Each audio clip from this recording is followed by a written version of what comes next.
Free, free Palestine! Free, free Palestine! Free, free Palestine! Free, free Palestine! From the river to the sea! Palestine will be free! From the river to the sea! Palestine will be free! Free Gaza! Free Gaza! Free Gaza! Free Gaza! আপনাদের সবাইকে ধন্যবাদ জানাই। সেটার আরেকটা কারণ রয়েছে, আপনারা সাংবাদিক এবং যেই যাত্রায় আমি গিয়েছিলাম সেটা বিশেষ করে সাংবাদিক এবং স্বাস্থ্যকর্মীদের জন্য ছিল, তাদের জন্যই আয়োজন করা।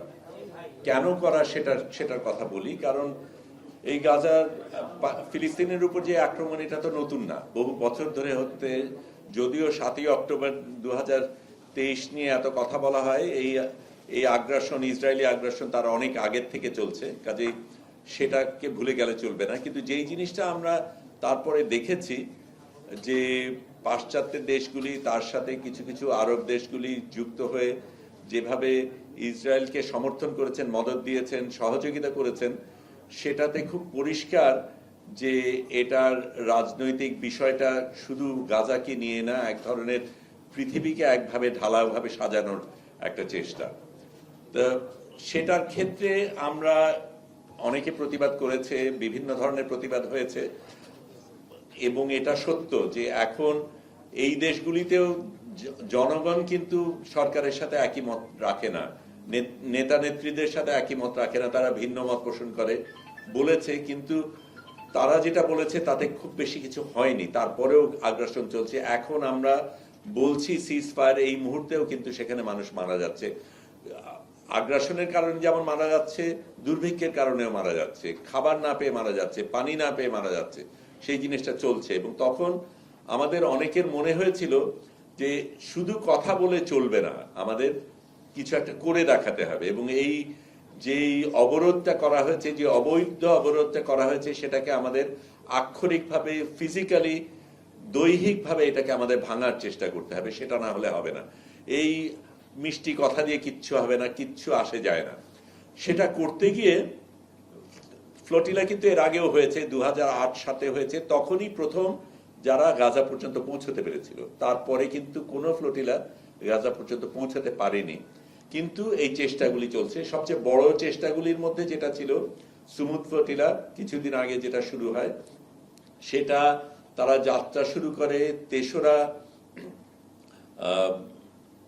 অগস্টে, না 3রা অগস্ট না 30শে অগস্টে, সরি 30শে অগস্টে শুরু করে তাদের অপহরণ করা হয় 2রা অক্টোবর। আমরা যাত্রা শুরু করি 30শে সেপ্টেম্বর এবং আমাদের অপহরণ করে 8ই অক্টোবর। আমাদের কিছু আগে, একদিন আগে আরো 8টা ছোট নৌকা এবং পরে আরো 2টো মাঝারি নৌকা রওনা দেয় আমাদের একদিন আগে। আমরা আরো দ্রুত যাই বলে আমরা তাদের সাথে এক জায়গায় পৌঁছে এক সময় অতিক্রম করি, কিন্তু সেটা কথা পরে বলবো। যেটা বলা দরকার সেটা হচ্ছে, আমরা যেটাতে গিয়েছিলাম কনসিয়াস ফ্লোটিলা, এইটা সকল আজ পর্যন্ত যত ফ্লোটিলা হয়েছে তার মধ্যে সবচেয়ে বড়, সবচেয়ে বৃহৎ। আমি তুলনা করার জন্য যদি বলি, আমরা এর আগে সুমুদ ফ্লোটিলাতে প্রায় 50টা নৌকা ছিল, সেটাতে প্রায় 500 জন আরোহী ছিলেন, কাজে গড়ে 10 যদি বলি, আমাদের শুধু একা কনসিয়াসে 92 জন ছিলেন, কাজে অনেক বড় অন্যগুলির তুলনায়। এবং এটাতে প্রধানত ছিলেন সাংবাদিক এবং মানবাধিকার স্বাস্থ্যকর্মী।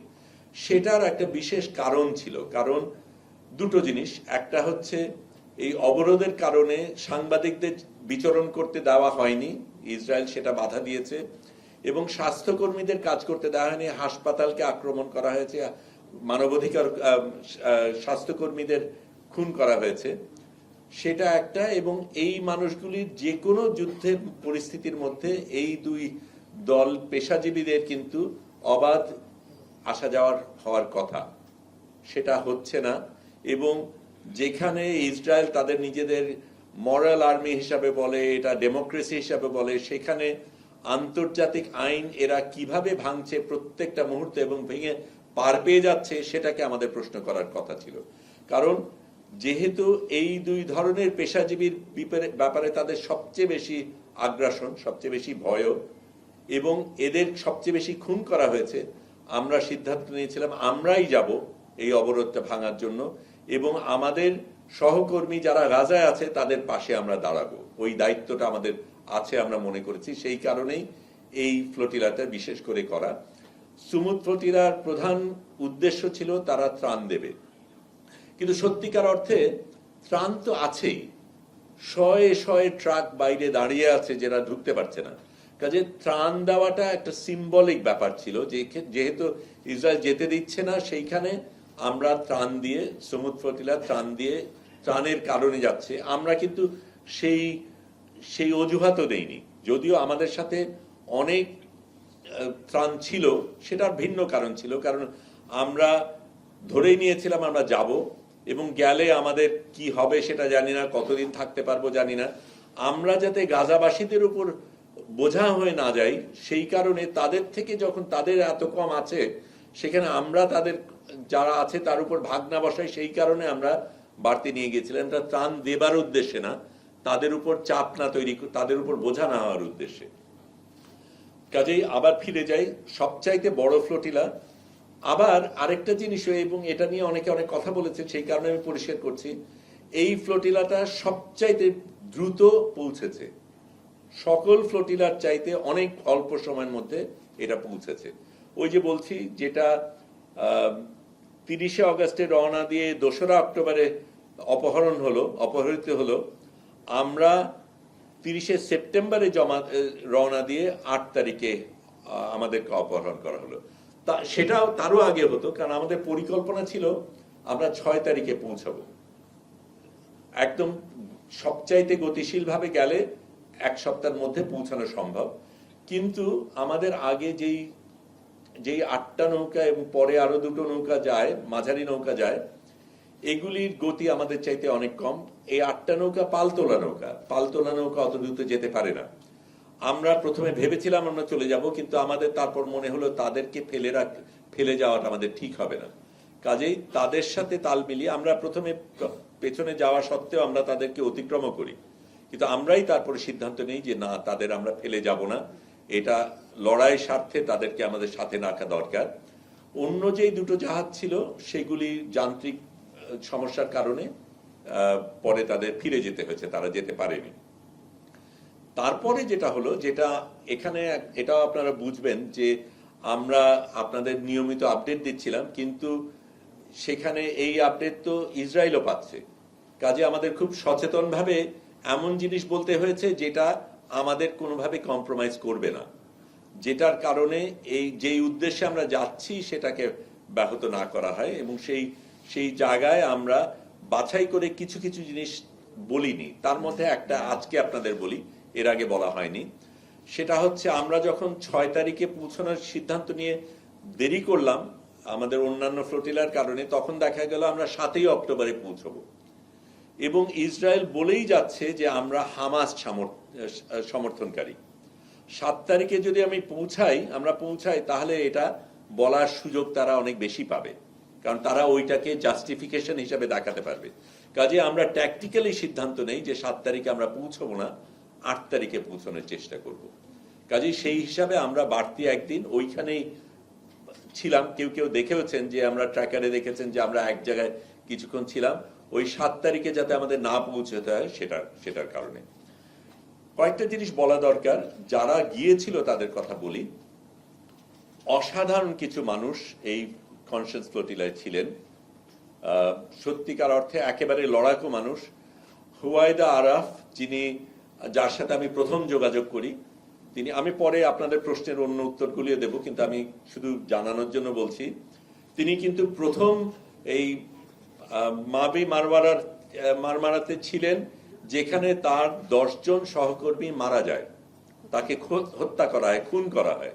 তা সত্ত্বেও উনি সব বিপদের কথা জেনে, তার সামনে 10 জনকে খুন করা হয়েছে সেই একই ফ্লোটিলাতে, তারপরেও কিন্তু তিনি গেছেন। যিনি কো ক্যাপ্টেন ছিলেন, 2 জন ক্যাপ্টেন ছিলেন, আমাদের একজন তুর্কিশ ক্যাপ্টেন আর একজন মেডলিন নামে অস্ট্রেলিয়ান একজন ক্যাপ্টেন। তিনি এর আগে বিভিন্ন এই ধরনের বড় বড় অভিযানে গেছেন এবং সেগুলির রিস্কগুলি উনি জানেন। তিনি আবার আমাদের আগে প্রশিক্ষণও দিয়েছেন, সেফটি ট্রেনিং, অনেকগুলি জিনিস আমাদের আগে করতে হয়েছে। নারী ক্যাপ্টেন। তারপরে নারীদের একটা বড় অংশ ছিল এখানে, শুধু সেটা না, জোহরা তার একটা পা কাটা, অ্যাম্পিটেট করা, সেখানে একটা আর্টিফিশিয়াল পা নিয়ে তিনি গেছেন। 84 বছরের একজন নারী, প্রেসিডেন্ট ম্যাক্রোর খুব ঘনিষ্ঠ ব্যক্তি, তিনি গেছেন এবং নৌকার থেকে লাইভ ব্রডকাস্ট করে ম্যাক্রোকে প্রশ্ন করেছেন, কেন তুমি এই জিনিস হতে দিচ্ছ? এই ধরনের অসাধারণ কিছু কিছু ব্যক্তি গিয়েছেন এই অভিযানে, কিন্তু যারা যাননি সেটার কথা বলা দরকার। কারণ আমরা মিডিয়ার জন্য করেছিলাম, মিডিয়া এবং স্বাস্থ্যকর্মীদের জন্য। মেইন স্ট্রিম মিডিয়ার একটা ব্যক্তি যায়নি, কোনো একটা ব্যক্তি কোনো মেইন স্ট্রিম মিডিয়ার থেকে এখানে যায়নি। সেই রিস্ক তারা নেয়নি। ব্যক্তিগত রিস্ক বলবো না রাজনৈতিক রিস্ক, সেটার মধ্যে আমি গেলাম না, কিন্তু একটা মেইন স্ট্রিম মিডিয়ার কোনো উপস্থিতি ছিল না, এটা আমাদের মাথায় রাখতে হবে। এবং মেইন স্ট্রিম মিডিয়া কি ভয়াবহ ভূমিকা রেখেছে এই যুদ্ধে, এই লড়াইয়ে, এই জেনোসাইডে, সেটা আমাদের মনে রাখতে হবে। আমি তার বেশি একটানা বলবো না, আপনাদের অনেক প্রশ্ন নিশ্চয়ই আছে, প্রশ্নের মধ্যে হয়তো কিছু জিনিস আসবে, তার বাইরে যদি হয় শুধু শেষের জায়গাটা বলি যে আমরা যখন আমি ব্রডকাস্ট, আমরা কিন্তু তার আগে সারাক্ষণ মহড়া দিয়েছি, ধরলে কি হবে, কে কি করবে, কার ভূমিকা কি, একে আক্রমণ করলে অন্যজন কি করবে, একজনকে যদি খুন করা হয় বা আক্রমণ করা হয় তাহলে আরেকজন কিভাবে আসবে, একেবারে মিলিটারি কায়দায় আমরা পুরো যাত্রা সহ আমরা এই জিনিস করেছি। দিনে রাতে সাইরেন বেজেছে, সবাই এক জায়গায় গিয়েছি, সেই এক্সারসাইজগুলির ভেতর দিয়ে গিয়েছি। কিন্তু এক্সারসাইজ একটা জিনিস, আসল ঘটনা ভিন্ন জিনিস। আমাদের চলার সময় একটা সময় ঠিক করা হলো আমি হব ফ্লোটিলার অফিশিয়াল ফটোগ্রাফার। এমনিতে আমাদের কাজ, কারণ এই ফ্লোটিলাটা একটু বলে রাখি, এটা কিন্তু স্বাভাবিক জাহাজ না। কারণ স্বাভাবিক জাহাজ যাত্রী নেওয়ার জন্য দিনের পর দিন যেই জাহাজ যায় তাকে সেখানে শোবার ব্যবস্থা থাকে, অন্যান্য জিনিস থাকে। এটা একটা 72 সনে নির্মিত পুরনো একটা জাহাজ, যেটা ছোট ছোট যাত্রার জন্য তৈরি, ফেরির মতো এক একটা। বসার জায়গা আছে, শোবার জায়গা শুধু যারা ক্রু তাদের জন্য আছে। হঠাৎ করে প্রায় 100 জন মানুষ এখানে এসছে, আমাদের কারো শোবার জায়গায় নেই, শৌচাগার নেই, পানির ব্যবস্থা নেই। এতগুলি মানুষকে সামাল দেওয়ার মতন এই জাহাজ না, কিন্তু এই জাহাজটা আমরা পেয়েছি। এখানে আপনাদের প্রশ্ন থাকতে পারে, তাহলে আমরা এই জাহাজ নিলাম কেন?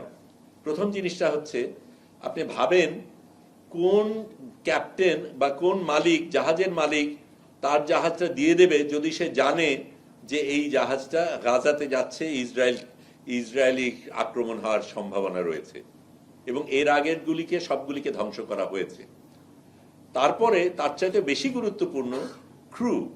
আমরা না হয় নিজেদের তাগিদে আমাদের এটা করতে হবে, এই অবরোধ ভাঙতে হবে, আমরা প্রতিজ্ঞাবদ্ধ, আমরা যাচ্ছি, কিন্তু কোন ক্রু যাবে এর সাথে জেনে যে আমার মৃত্যু হতে পারে এই যাত্রায়? সেরকম একটা জাহাজ, সেরকম একটা ক্রু পাওয়া খুব বিরল। এবং অন্যরা যারা পেয়েছে, যারা করেছে, তারা অনেকে করেছে। একটা ছোট্ট জিনিস দিয়ে আমি আপাতত শেষ করব। আমি বাংলাদেশ থেকে গিয়েছি, কিন্তু আরো দুজন বাংলাদেশি অরিজিনের ব্রিটিশ নাগরিক, বাংলাদেশ, তাদের বাবা মারা বাংলাদেশি, তারা গিয়েছিলেন। সুমুদ ফ্লোটিলায় রুহি নামে একজন নারী, উনি গিয়েছিলেন অবজারভার ফ্লোটিলাতে, মূল বহরে যাননি, সাথে ছিলেন। তারা ডেঞ্জার জোন পর্যন্ত যাননি, তার আগে গিয়ে ফিরে গেছেন, কারণ তাদের ফ্লোটিলাতে আরো কয়েকজনের একটু সমস্যা হয়েছিল, যে কোনো কারণে তারা ওই পর্যন্ত যাননি। আমি যেতে গিয়ে আমার সাথে ইয়াসিন নামে একজন ভদ্রলোক, উনি বললেন তোমার জন্য একটা মেসেজ আছে। মেসেজটা শুনে দেখি যে ভাই কেমন আছেন, সিলেটি ভাষায়। সেই ভদ্রলোক বলছেন, লিয়াকত নাম, ডাক নাম লিয়াকত, ভালো নাম মোহাম্মদ আলী। এই ভদ্রলোক ইংল্যান্ডে থাকেন, উনি কোরআন শেখান। উনি নিজে আরো 3 জন বন্ধুকে নিয়ে জড়ো করে 28,000 ইউরো জোগাড় করে একটা নৌকা কিনে তারপর ওখান থেকে এই সুমুদে যোগদান দেবেন। যোগদান দেওয়ার একটা প্রক্রিয়া রয়েছে, অনেক বাছাই করা ব্যাপার থাকে, কাকে নেবে কাকে নেবে না, সিকিউরিটির ব্যাপার রয়েছে, নিরাপত্তার ব্যাপার রয়েছে, এর মধ্যে মোসাদ এজেন্ট ঢুকবে কিনা, অনেক রকমের ব্যাপার রয়েছে। কাজে খুব ভালো একটা স্ক্রিনিং এর মাধ্যমে যায়। তাদেরকে বলা হয় তোমাদের নৌকা নেব, তোমাদের নেব না। তারপরে বিভিন্নভাবে উনি আসতে পারেন এবং উনি অন্য নৌকার থেকে আমাকে মেসেজ পাঠান যখন জানতে পারেন যে একজন বাংলাদেশে এই নৌকায় আছে। তাদের নৌকাকে সরাসরি র্যাম করা বলে, মানে ওই যুদ্ধের নৌকা দিয়ে ঢুস মেরে সেই নৌকাকে ভাঙা হয় এবং সেখান থেকে তাদেরকে তুলে আলাদাভাবে আনা হয়। আমি তার বেশি এখন বলছি না, আপনারা প্রশ্ন করেন, অনেকগুলি জিনিস বলার আছে, অবশ্যই বলবো।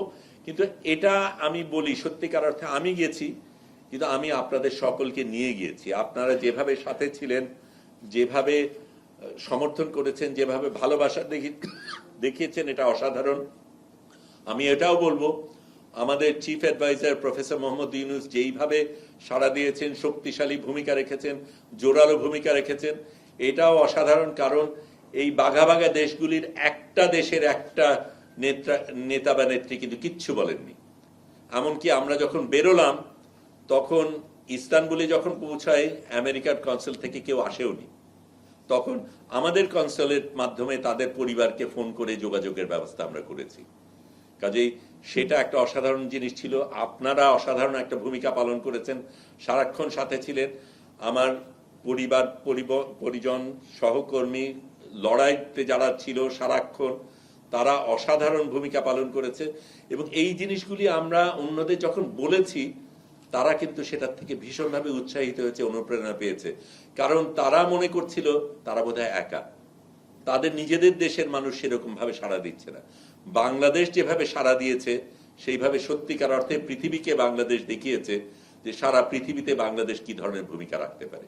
আমি এটা দিয়ে আপাতত শেষ করি, অনেক কিছু বলার আছে, আপনাদের প্রশ্নগুলি যদি থাকে। আচ্ছা, আমরা তো প্রশ্ন উত্তরে যাবই। আমার মনে হয় একটা প্রশ্ন বেশ কমনই পড়বে, সেটা আপনি একটু বলতে পারেন যখন আপনারা ভাববেন আরো প্রশ্নগুলো বুঝাবেন আপনাদের মাঝখানে। সেটা হচ্ছে 8ই অক্টোবর সকাল 6টায় যখন ইসরায়েল বাহিনী আসলো, এর আগে আপনারা জাহাজে যারা ছিলেন টের পেয়েছিলেন কিনা, কিংবা অবশ্যই তো প্রস্তুতি একটা ছিল, এবং এসে ওনাদের আচরণ কেমন ছিল, এবং ওই দুই দিন আমরা আসলে কোনো খবরই পাইনি আপনাদের কাছ থেকে। মানে অনেকগুলো তো ডিটেল আছে ওখানে। ওনারা যখন বন্দিশালায় নিলেন, সেখান থেকে হয়তো বা যা করেছেন তার থেকে অনেক নিষ্ঠুর কাজই তারা করেন, নাহলে এত বড় একটা জেনোসাইড ঘটে না। কিন্তু ওনাদের আচরণে আপনারা কি পেলেন, সেই অভিজ্ঞতা যদি সরবে বলতেন। প্রথমেই বলি, আমরা তো আগের থেকে মহড়া দিয়েছিলাম যে আক্রমণ হবে, আমরা ধরেই নিয়েছিলাম, কারণ এর আগে অন্য কোনো ফ্লোটিলা যেতে পারেনি। কাজে আক্রমণ হলে আমরা কি করব সেটার একদম মিলিটারি কায়দায় আমাদের কিন্তু প্রত্যেকের রিহার্সেল করা ছিল। রোল কল, কেউ যদি মিসিং থাকে তাহলে তাকে কি করে খুঁজে পাবে, প্রত্যেকের সাথে আরেকজন যাতে একজন আরেকজনের খোঁজ রাখে। আবার আক্রমণ যখন হয় তখন কে প্রতিহত করবে, কে স্পোক্স পার্সন হবে, সব কিছু আমরা করেছিলাম। একটা জিনিস তার বাইরে ঠিক ছিল যে আমি এবং আরেকজন হসিম নামে আরেকজন সাংবাদিক, আমরা দুজন শেষ মুহূর্ত পর্যন্ত ফিল্মিং করব, যাতে নাকি আমরা এই তথ্যটা দিতে পারি। সেটার কারণে আমাদের বিশেষ একটা জায়গায় থাকতে হয়েছে যেখানে আমরা ইন্টারনেট সিগন্যালটা পাবো, আমরা লাইভ দেব। কারণ আমরা এটাও জানতাম যে আমাদের যখন আমাদের নৌকায় এসে যাবে তখন আমরা কিন্তু আমাদের ফোন ল্যাপটপ সমুদ্রে ফেলে দেব, কারণ এর মধ্যে অনেক তথ্য আছে যেগুলি তাদের হাতে গেলে অন্যদের বিপদ হতে পারে। সেই কারণে আমরা আগেই সিদ্ধান্ত নিয়েছিলাম, কিন্তু একেবারে শেষ মুহূর্ত পর্যন্ত যাতে ফিল্মিং করতে পারি সেই কারণে আমরা একদম নিজেরা আগে গবেষণা করে কোন জায়গায় সবচেয়ে বেশি সিগন্যাল পাওয়া যায় সেরকম জায়গায় ছিলাম। কাজে আমি এবং হোসেন, ও সে ডান দিকে আমি বাদিকে, এরকম ভাবে আমরা অবস্থান নিচ্ছিলাম। তো আমরা শুয়ে আছি, এটা তার আগের রাতে অনেক রাত পর্যন্ত আমাদের আপলোড করতে হয়েছে, কারণ আমরা জানি যে সেই রাতে হয়তো আক্রমণ হতে পারে। কাজে আমরা তখন আমাদের যত ডেটা আছে, তারপর আইক্লাউডে ব্যাকআপ করা, যা যা করার যতটা করতে চেষ্টা করছি। কাজে অনেক রাত পর্যন্ত জেগে 3টার দিকে ঘুমাতে গেছি। এবং এটাও বলা দরকার, আমাদের কিন্তু শোবার জায়গা ছিল না, কারণ এটাও একটা মজার জিনিস যে অনেক ধরনের বৈষম্য তো হয়, এমনকি ফ্লোটিলার ক্ষেত্রেও বৈষম্য হয়। সেটা কিরকম? কারণ আমরা তো ফ্লোটিলায় যাওয়ার আগে ইটালি ছাড়বো, ইটালি ছাড়া গেলে ইটালির ইমিগ্রেশন রয়েছে, সাংবাদিক হিসাবে আমাকে সবচেয়ে আগে দেওয়া হয়েছিল নাম দেওয়া টাওয়া ইত্যাদি, কাজে আমি একেবারে আগে যে ঠিক জায়গা বেছে নেব ঠিক করা হলো। তারপরে শুনতে পারলাম ইউরোপিয়ানরা আগে যাবে, তারপরে মার্কিনিরা যাবে। আমি বাংলাদেশি হিসেবে সবচাইতে পরে উঠলাম, এবং যতক্ষণে আমি উঠেছি ততক্ষণে শোবার জায়গা নাই, মাটিতেও মেঝেতেও শোবার জায়গা নেই।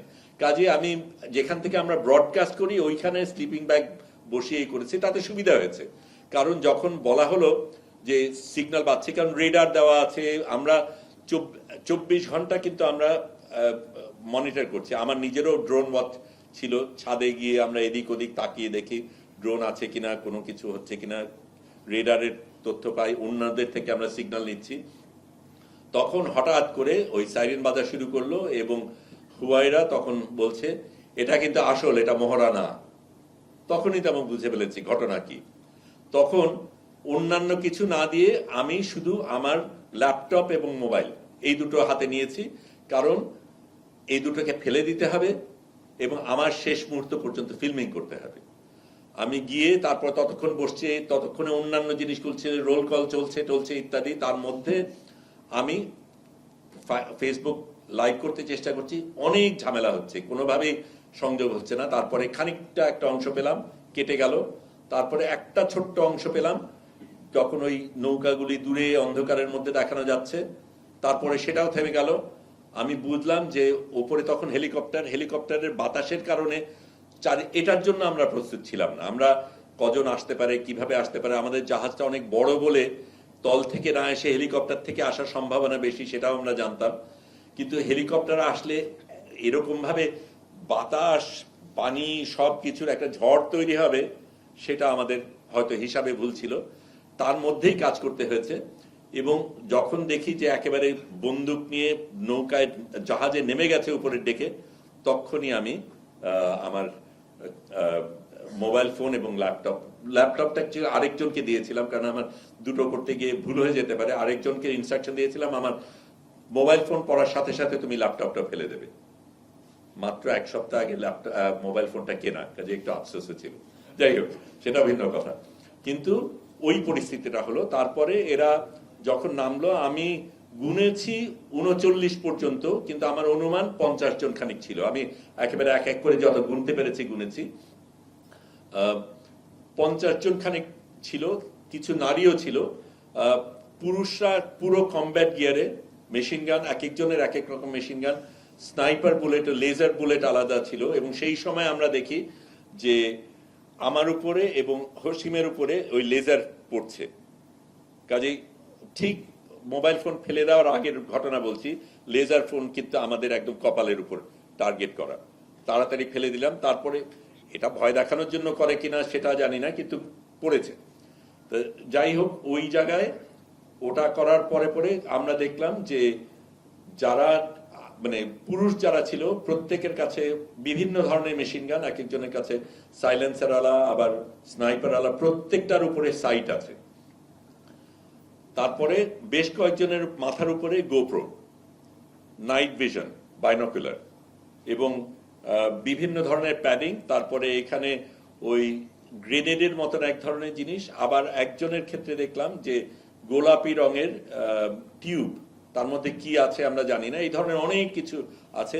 নারীরা যারা ছিল তাদের হাতেও বন্দুক ছিল, তারা কমব্যাট গিয়ারে ছিল না, তারা সিভিলিয়ান ক্লোথে ছিল, কিন্তু বন্দুক তাদের হাতে, প্রত্যেকের হাতেই বন্দুক ছিল।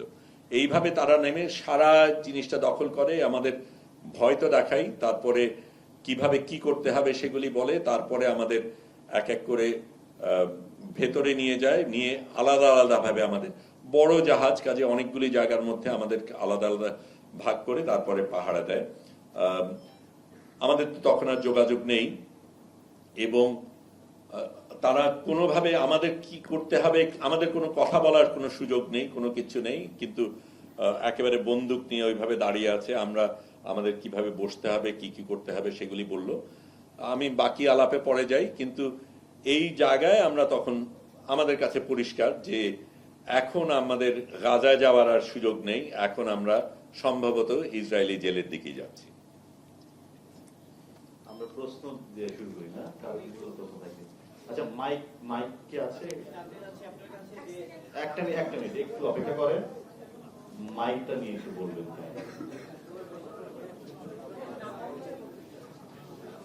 আপনি একটু নাম পরিচয় বলে শুরু করেন। জি, আমার নাম শাওন হাসনাত, আমি আছি দ্য বিজনেস টাইমের প্রতিনিধি। যে আমি একটু জানতে চাচ্ছি, আপনি যে বললেন যে যখনই আপনাদের মানে ইসরায়েলি বাহিনী করলো, তখন আপনারা মানে গাজার যে ভূখণ্ড থেকে কত দূরে, এই বিষয়টা একটু। আরেকটা বিষয় হচ্ছে যে তারা কি আপনাদের উপর টর্চার করেছে? আচ্ছা, দুটো প্রশ্ন। আমি প্রথমটা বলি, আমরা সেদিন সকালে গাজার থেকে 210 নটিক্যাল মাইল দূরে ছিলাম।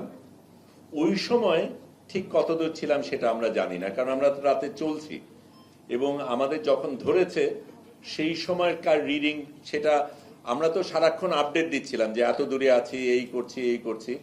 আমরা 210 নটিক্যাল মাইল থেকে রওনা দিয়েছি, তখনকার রিডিং সম্বন্ধে বলতে পারি। এই জায়গাটা কত দূরে আমরা নিশ্চিত বলতে পারি না, কিন্তু সম্ভবত আলেকজান্ড্রার কিছুটা পেরিয়ে। আমি এই হিসাবে বলছি যে আমাদের ওখান থেকে আমাদের 5:30টার দিকে বোধহয়, 6টার একটু আগে 5:30টার দিকে আমাদের বোধহয় ধরা হয়। তারপর তো আমরা টানা চলি এবং আমাদের জমিনে পৌঁছতে রাত 8:30 খানিক লাগে। কাজেই 12 ঘন্টা খানিক আমাদের যাত্রা করতে হয়েছে। কাজেই 12 ঘন্টা চলার পথ যদি হিসাব করি তাহলে ওই 180 বা কিছু হবে। তবে আমি অনুমান করে বলছি। এটাও প্রাসঙ্গিক বলা যে আমাদের কিন্তু সবচাইতে দূরে ধরেছে, আমাদের ক্ষেত্রে ওরা সবচাইতে বেশি আতঙ্কিত ছিল। অন্যান্যদের অনেক বেশি কাছে যেতে দিয়েছে, আমাদের কিন্তু অত কাছে যাওয়ার অনেক আগেই এবং বিশাল একটা অভিযান নিয়ে ধরা হয়েছে। টর্চারের কথা যদি বলি, সেটা অনেক রকমের টর্চার। প্রধান টর্চার আমি বলবো মেন্টাল টর্চার। কারণ যেইভাবে, যেমন কথার কথা, আঘাত ততটা হয়তো পায়নি, কিন্তু আমার পাশে দুজন তুরস্কের ক্রু যারা ছিল, একজন আরেকজন, ওরা ইংরেজি বলে না, একজন আরেকজনের সাথে ইংরেজিতে কথা বলছে, তখন মেশিন গান ব্যারেল দিয়ে গুতা মারে এবং বিকট একটা আওয়াজ করে ওই জিনিসটা করে।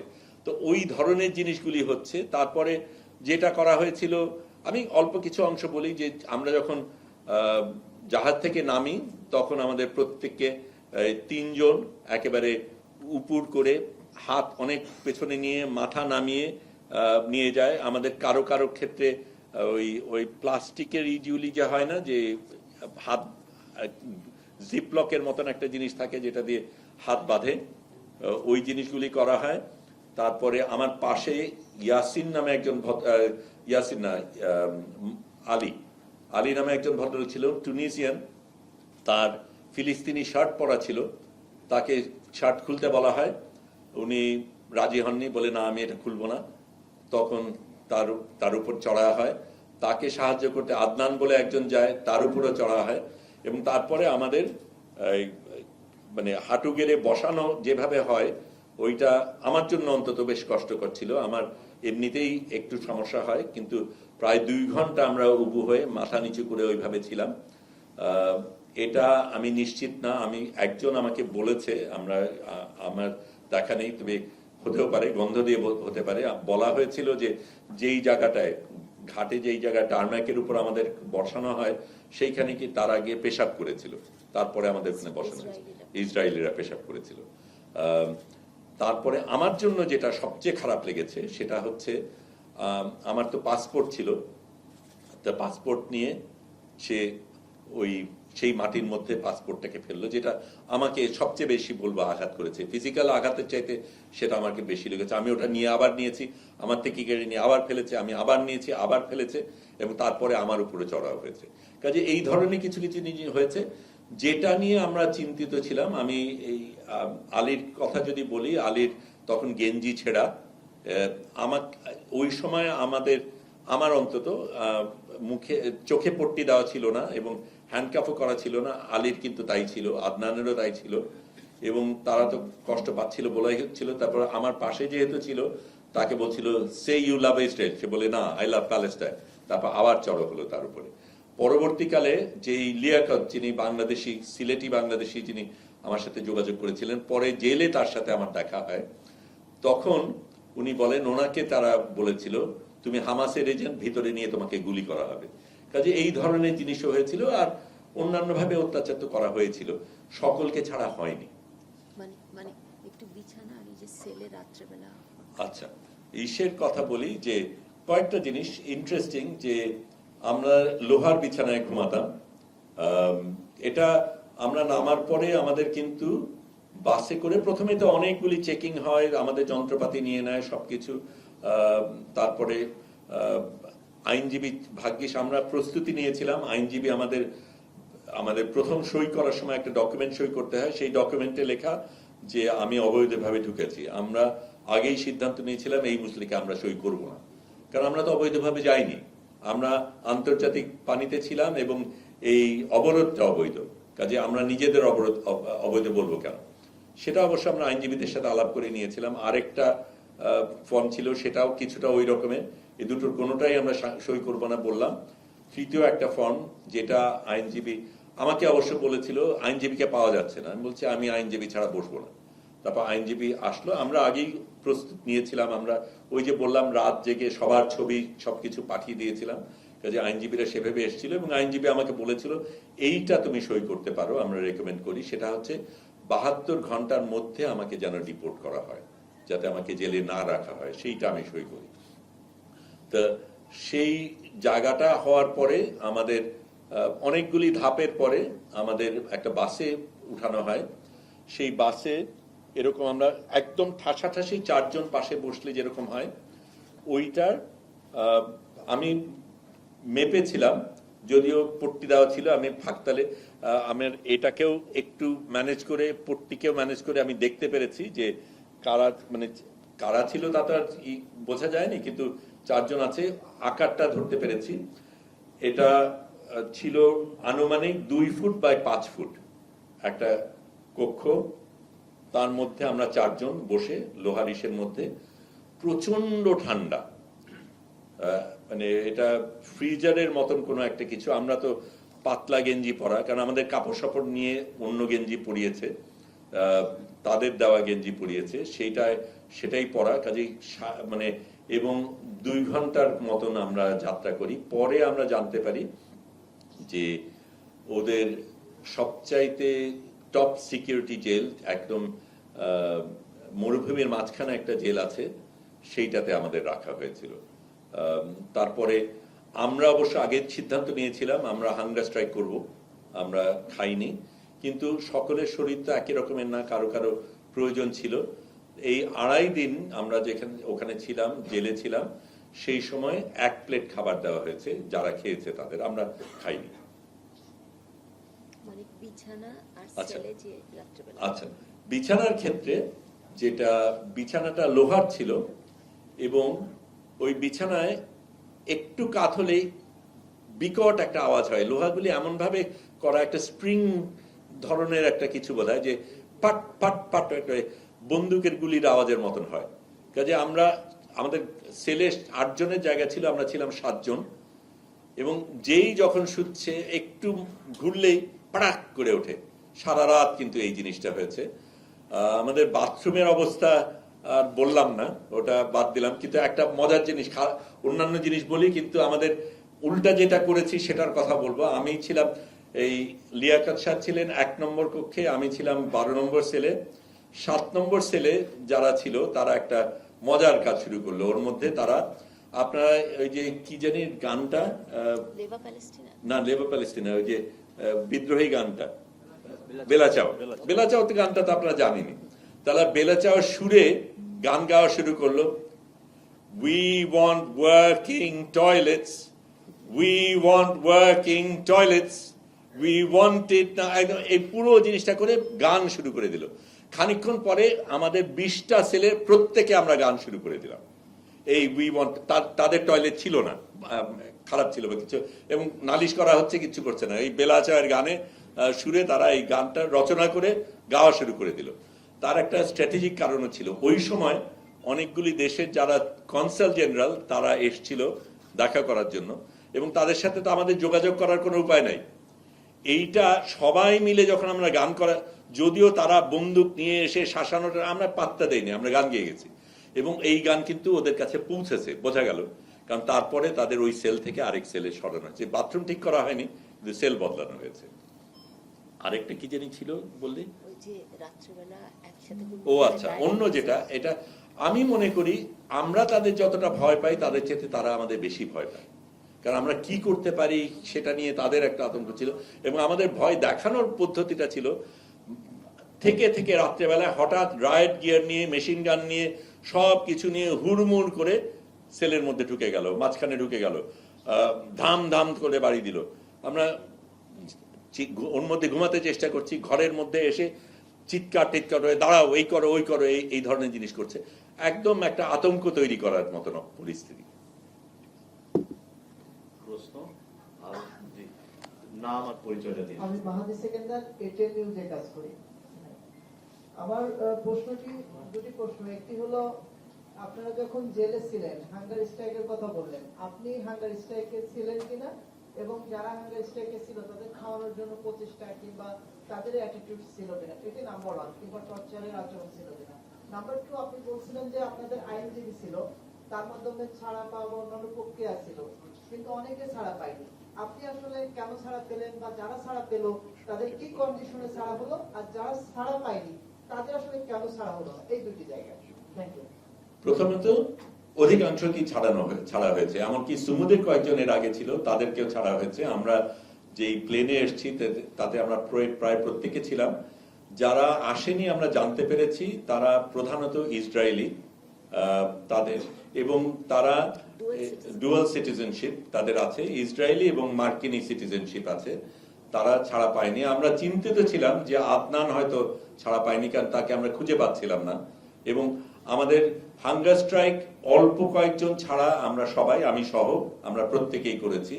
যেই দু একজন করেছে তাদের শারীরিক অবস্থা ছিল। এবং আমাদের হাঙ্গার স্ট্রাইকের আরেকটা কারণ ছিল, একজন 7 নম্বর সেলে, 6 নম্বর সেলে আরেকজন ছিল, নাম হচ্ছে ক্লাউডিও, ইটালিয়ান, সে একজন বুদ্ধিস্ট মঙ্ক।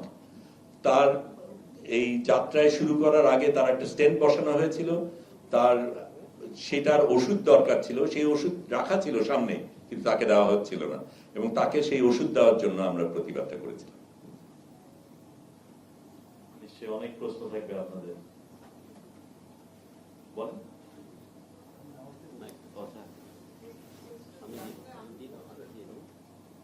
এক্সকিউজ মি, আমি আসলে একটি বলেছিলাম যে ছাড়ার ক্ষেত্রে কোনো কন্ডিশন দিয়েছিল কিনা, সেই জায়গাটা আসলে ক্লিয়ার হবে। আমি বললাম তো, আমরা 3টা ফর্ম দিয়েছিলাম, তৃতীয় ফর্মটা আমরা সই করেছি, যার মধ্যে আমরা কোনো কিছু গ্রহণ করিনি, এবং শুধু বলেছি যে ইসরায়েলি আইন অনুযায়ী 72 ঘন্টার মধ্যে ডিপোর্টেশন করতে হয়, আমরা সেই অনুযায়ী যেতে চাই, তার বাইরে কোনো কিছু ছিল না। আপনার প্রশ্নটা। ধন্যবাদ স্যার। আমার নাম শিপন হাবিব, দৈনিক যুগান্তরের সিনিয়র রিপোর্টার। আপনাকে অভিনন্দন জানাচ্ছি। এই যাত্রা শুধু বাংলাদেশ নয়, পৃথিবীর অনেকেই চোখ দিয়ে যেমন দেখেছে, শুনেছে। আমি একটু জানতে চাচ্ছিলাম, আপনি যখন এই যাত্রায় একদম জেনে শুনি মৃত্যুর কবে যাচ্ছেন, আপনার পরিবার তখন কি বলেছেন? ওই যাত্রা থেকে যখন আবার এসছেন, আপনার পরিবারকে কি বলেছেন? প্রথমে এটা ঢোকাটা খুব কঠিন ছিল, এবং আমি এটা তখন আমি নিউ ইয়র্কে ছিলাম, যখন লরেন ওয়ালশ নামে আমাদের একজন সহকর্মী, যিনি পাঠশালার মাস্টারও ছিলেন, ওনার সাথে আমি আলাপ করছি। তখন আমি জানতাম যে এরকম একটা মিডিয়া ফ্লোটিলা হতে যাচ্ছে, কিন্তু তার সাথে আমার সরাসরি যোগাযোগ ছিল না। সে বলল আমার একজন আছে যার মাধ্যমে হয়তো যোগাযোগ করা যাবে। তখন হুবাইদা আরাফের, এটা বোধহয় 23 তারিখে, 24 তারিখে উনি হুবাইদা আরাফের হোয়াটসঅ্যাপটা দিলেন। আমি হুবাইদাকে লিখলাম, সে তখন জিজ্ঞেস করলো প্রথম, তুমি কি করে জানলে? তারপর আমি জানালাম, আমার পরিচয় দিলাম।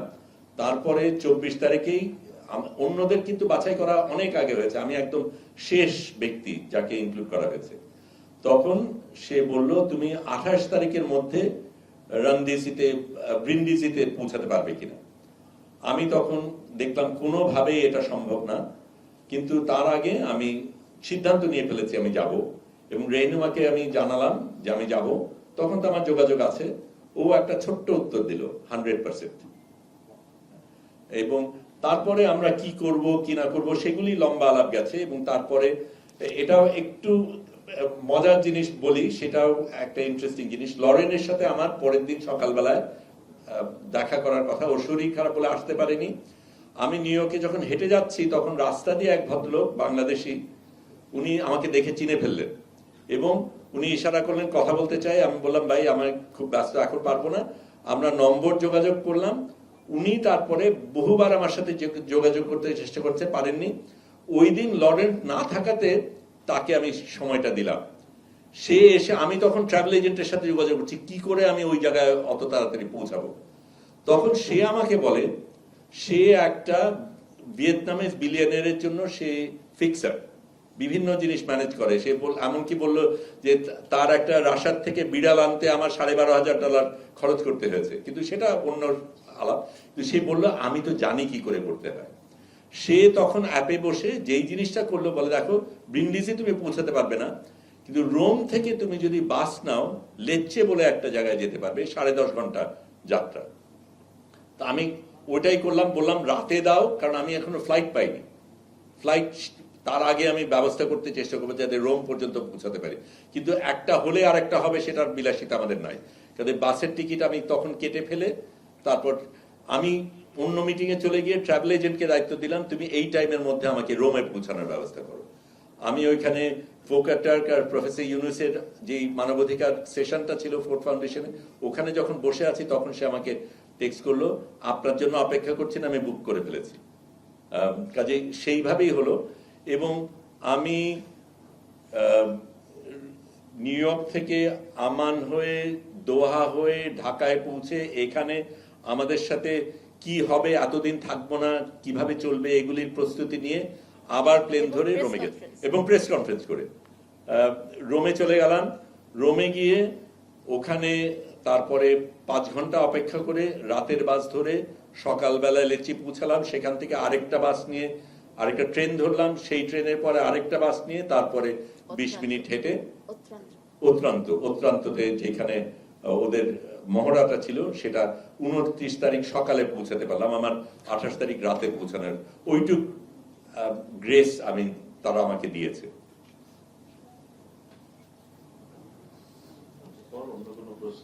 আর ওনার আরেকটা প্রশ্ন ছিল ফেরার পথে।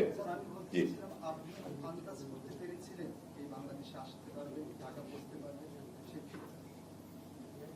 আতঙ্ক ছিল আমি যে ফিরতে নাও পারি সেটার ভয় ছিল, এবং সেই কারণেই কিন্তু আমরা আগে বসে আমার অন্তত দেরি হতে পারে, নাও আসতে পারি, সেটা যদি হয় তাহলে কি হবে, প্রতিষ্ঠান চালানোর ব্যাপার রয়েছে, সেগুলির প্রস্তুতি আমরা নিয়ে যাবতীয় কাগজ সই করে তারপরে আমি উঠেছি। পরের প্রশ্ন। আচ্ছা না, আমার পরিচয় দিন। আমি রবিউল ইসলাম রেজা, কাজ করি রাজনীতি.com এ। একটু জানার ছিল যে এর পরবর্তীতে ফিলিস্তিনদের জন্য আপনাদের কোনো পরিকল্পনা আছে কিনা বা কি করতে যাচ্ছেন, এরকম কিছু পরিকল্পনা থাকলে। আর এটার সঙ্গে আমি একটা সম্পূরক প্রশ্ন অ্যাড করি, আমার মাথায় আসছিল।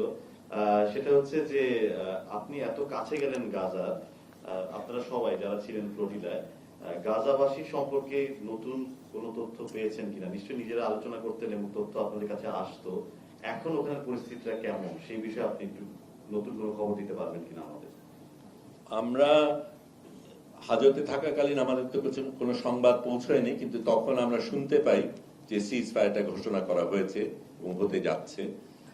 এটা আমাদের কাছে খুব পরিষ্কার ছিল যে এতজন এত কথা বলছে তাতে কিচ্ছু হচ্ছে না, এটা অ্যাকশনের সময়, এটার কোনো বিকল্প নেই। আমরা আমাদের দেশে যেটা করেছি, জুলাই অভ্যুত্থানের সময় যেমন রাস্তায় নেমেছি, আন্দোলন করেছি, এরকম একজন স্বৈরাচারকে আমরা হটাতে পেরেছি।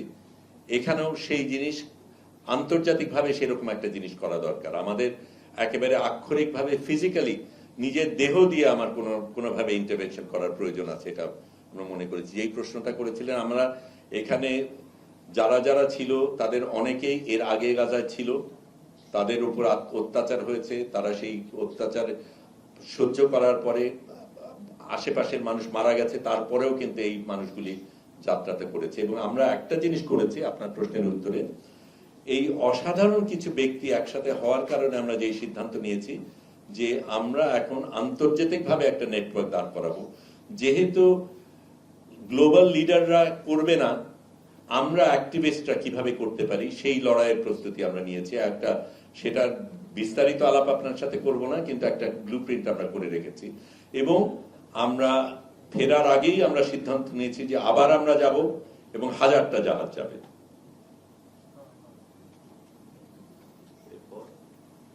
আর কোনো প্রশ্ন? ঠিক আছে। আচ্ছা, আন্তর্জাতিক গণমাধ্যমে অনেকে হয়তো ক্যামেরায় দেখছে, তাদের জন্য কি আপনার কোনো বার্তা আছে কিনা, বাংলা কিংবা ইংরেজিতে? প্রথম যেটা বলি, yes, this is for the international media that might be watching. Firstly, I should say shame on you.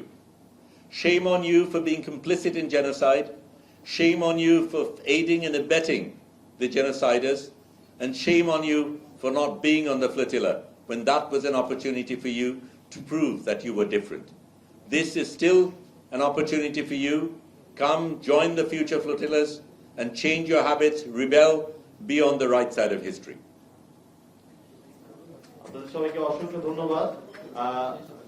আপনাদের যদি পরবর্তী কোনো প্রশ্ন থাকে অবশ্যই রিকের কাছে পৌঁছাবেন, কারণ অনেকের অনেক বিভ্রান্তিকর তথ্য অনেকে ছড়িয়েছে সোশ্যাল মিডিয়াতে। আমার মনে হয় সেটা সুযোগই নেই, কারণ রিক থেকে কিংবা শহীদুল আলম নিজেই ট্রান্সপারেন্টলি সারাক্ষণ যোগাযোগ করেন এবং সকল বিষয়ে কিন্তু আপডেট জানান। তো যোগাযোগ থাকলে আপনাদেরকে অসংখ্য ধন্যবাদ, আপনারা সবসময় পাশে ছিলেন এই 14 দিন।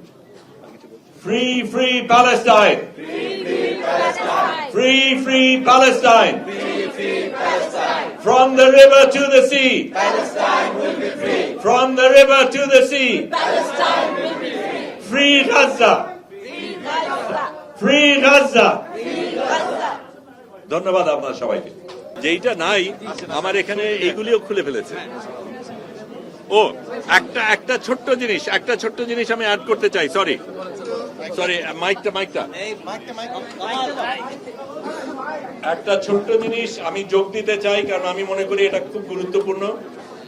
এরা অনেক কিছু বলে, তারা নিজেদের মরাল আর্মি বলে, তারা ডেমোক্রেসি বলে, এরা ছ্যাঁচড়া চোর। আমার $1600 ছিল ক্যাশ, লিখিতভাবে $1600 ছিল, আমি $1300 পেয়েছি। আমাদের সবাইকে বলা হলো তোমাদের কোনো আংটি, দুল, নেকলেস, অন্যান্য কোনো কিছু যদি থাকে, ঘড়ি টড়ি সবকিছু ব্যাগের মধ্যে রাখো, তোমাদের ফেরত দেওয়া হবে। একজনও একটা কিছু ফেরত পায়নি। আমার যন্ত্রপাতি যা যা পানিতে ফেলেছিলাম তা তো দিয়েছি, তার বাইরে যা যা ছিল সবকিছু তারা রেখে দিয়েছে। এরা চোর, ছ্যাঁচড়া চোর। 4 গুণ শক্তিশালী এনজাইম ও অধিক ফেনা সমৃদ্ধ অরিক সিলভার ওয়াশ মাত্র 70 টাকায়।